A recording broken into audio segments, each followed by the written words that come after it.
Hi everyone, what is this weapon? Back again with me, Jonathan, in a new location, or at least new to me. This is one of our other stores. As you can probably tell, among other things, it holds staff weapons. And also interesting things like combination weapons, which we might or might not touch upon.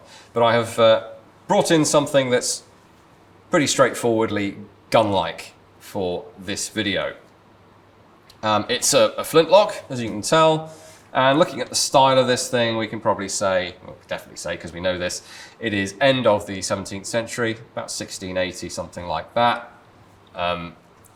It is pretty highly decorated, some very deep work there. If you think about how much iron you have to chisel away effectively to leave this much sticking up, that's a heck of a lot of work. And we have these sort of decorative bands here.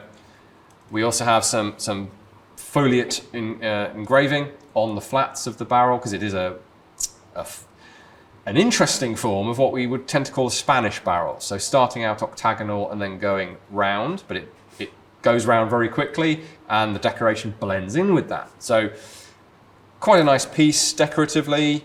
There's a very nice side plate with a little, well, what is he? Answers on a postcard or in the comments as to what this little chap is. He's a sort of troll-looking creature. That's quite unusual, quite specific, perhaps to the owner's taste, which we'll get into in a bit. So, just to give you an overview, before getting to really the most interesting feature of this thing. Now, this is maybe short and wieldy enough to be able to hold this at arm's length and use it like a pistol, but not really. It's really awkward, very, very front heavy. That's a long old barrel there. But there is no real buttstock. Well, I could try and hunker down over it and bring it in like that. I could try and fire it from the cheek like they used to do in the 16th century. But actually, the way we would really use this is to pull down on this catch here, and this shoots out the back. We might have to just, this is old, we'll have to make sure it's latched in. Yeah, so it didn't quite, these little springs here, two little leaf springs, they will have worn out over the years. I'm sure over the years people will have played with this quite a bit, and so these have lost some spring tension. When you originally pulled that catch, that thing would have shot out at a fair old rate of knots, all the way to this point and latched in. Now you can actually remove it. No real reason why you would, but if you press down on the catch, you can see that notch in this square section rod. There are two notches, one right by the butt plate, by my knuckle, and one there. And it's pretty obvious how that works. Not too far away from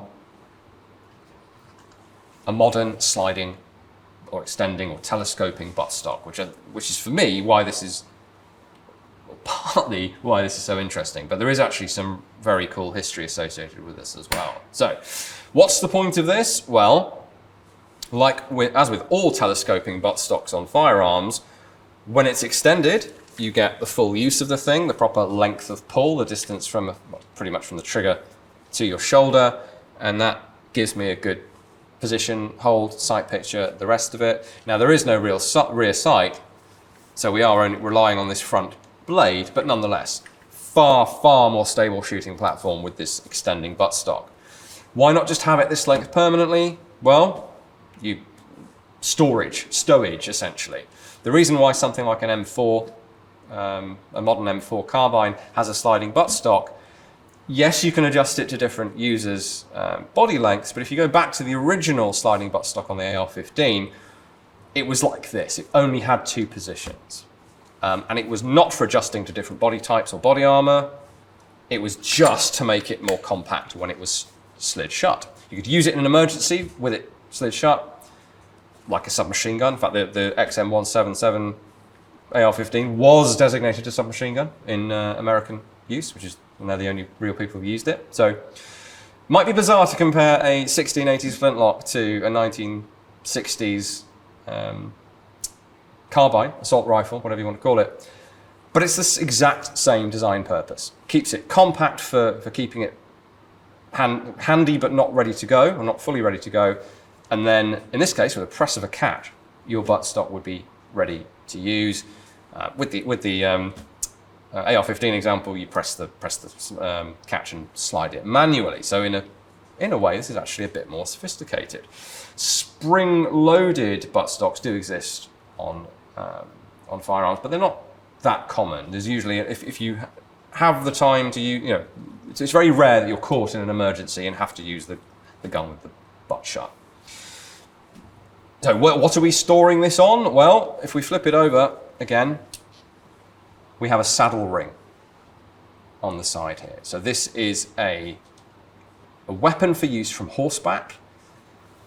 And although this is too long for a conventional holster pistol holster, horse pistol, cavalry pistol holster, with the reduced overall length of the sliding butt, you could fit it in a boot scabbard on the horse, taking up a lot less space. Maybe on a different part of the horse. We don't know enough detail about how this was actually used, but that's the intent. Maybe a secondary purpose of being able to store it on a carriage, something like that.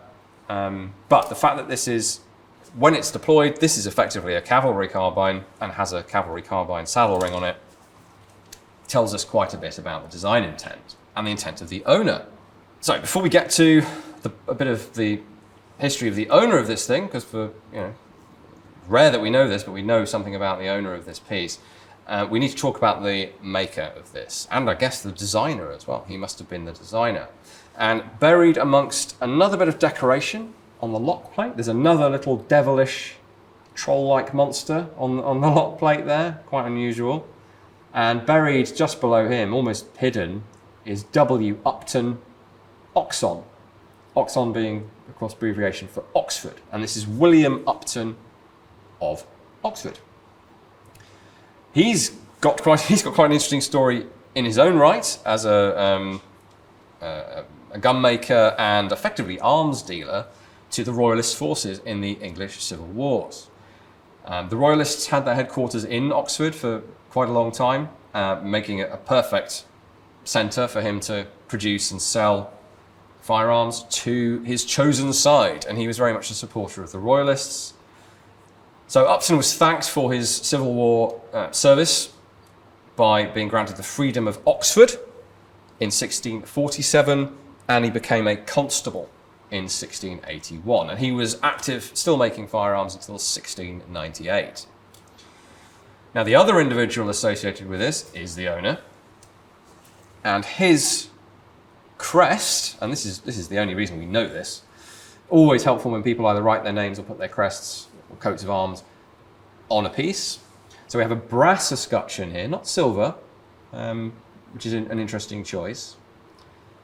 And these are the arms of the Firsts, or Fusts. Seen it spelled both ways. So F-U-R-S-T, F-U-S-T.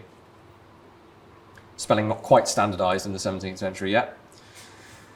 So we've got a bit of decorative flourish, and then right in the centre are the arms of that family. So these are the arms of John Fust, who is the second baronet of Hill in Gloucestershire. Now, he was also a member of the Royalist cause and was also rewarded, perhaps more extravagantly, although slightly delayed reaction, in that, his father, was given the baronetcy of Fust, or of Hill, the settlement in Gloucestershire. And there's still, I think, a big house at Hill that was the family home, rebuilt since, but nonetheless. And so John Fust, whose gun this was the second to hold that baronetcy is the term. And that lasted into, I think, the 18th century, and then sort of went dormant. So we do know a little bit about John Fust. We know that he married in 1666, the year of the Great Fire of London, of course. He married Elizabeth, daughter of Sir Richard Cox of Dumbleton, Gloucestershire, and was actually elected High Sheriff of Gloucestershire in 1675. So it would have been a few years after that that he had this made. Now, although you could call this a cavalry carbine because of its format, it's a 60 caliber in sort of modern money bore, so not quite 6.5 carbine bore, but it's still fairly stout. It's quite robust, although it's decorated, and it is set up for carrying on a horse. But I think this has to have been made probably for riding, for self-defense. So I'm comfortable saying that this is not an arm for the hunting field, which raises the question of what on earth is it then? If it's not a military carbine and it's not a hunting weapon, well, my take on this would be John Fust probably had this made as a self-defense weapon for use while out riding, riding between towns, villages, farmhouses, wherever you might roam. If you're out on your own, gentlemen did tend to have a holster pistol, maybe even more than one, on their horse. Very, very similar to a cavalry pistol. I've not heard of a gentleman carrying a cavalry carbine effectively, but that is what I think this probably is. It's in that format, apart from the clever expanding buttstock. It has the ring on the side. It's of a pretty stout caliber, 60 caliber. Also, though it's quite decorated, that would be my take. A quite elaborate, maybe a bit idiosyncratic self-defense weapon. But in practical terms, it gives you,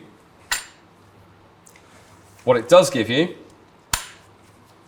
is the ability to either dismount and fight basically as well as a soldier. You've got basically a compact musket or a carbine with multiple points of contact. You can be very accurate. It's very powerful. It's 60 caliber. Or if you have to remain in the saddle, the expanding buttstock lets you brace it into the shoulder, put your cheek on the stock, and you have 1, 2, 3 points of contact. Your other hands are free for the reins. You could even fire a shot from horseback. So for me, this is an extremely high-end self-defense weapon. Thank you for watching. We really appreciate it. It's the most important thing, other than visiting our real-world museum sites, of which we have 3, and we're very grateful if you come and see us there as well. But you can go and check us out over on social media, Facebook, Instagram, Twitter, and there is a long-running, at this point, quiz, effectively, that dovetails nicely into this series of videos. You can enjoy them standalone, but you might find it fun to guess what it is that we're going to be talking about ahead of time. Either way, we'll see you again next time. Thanks again.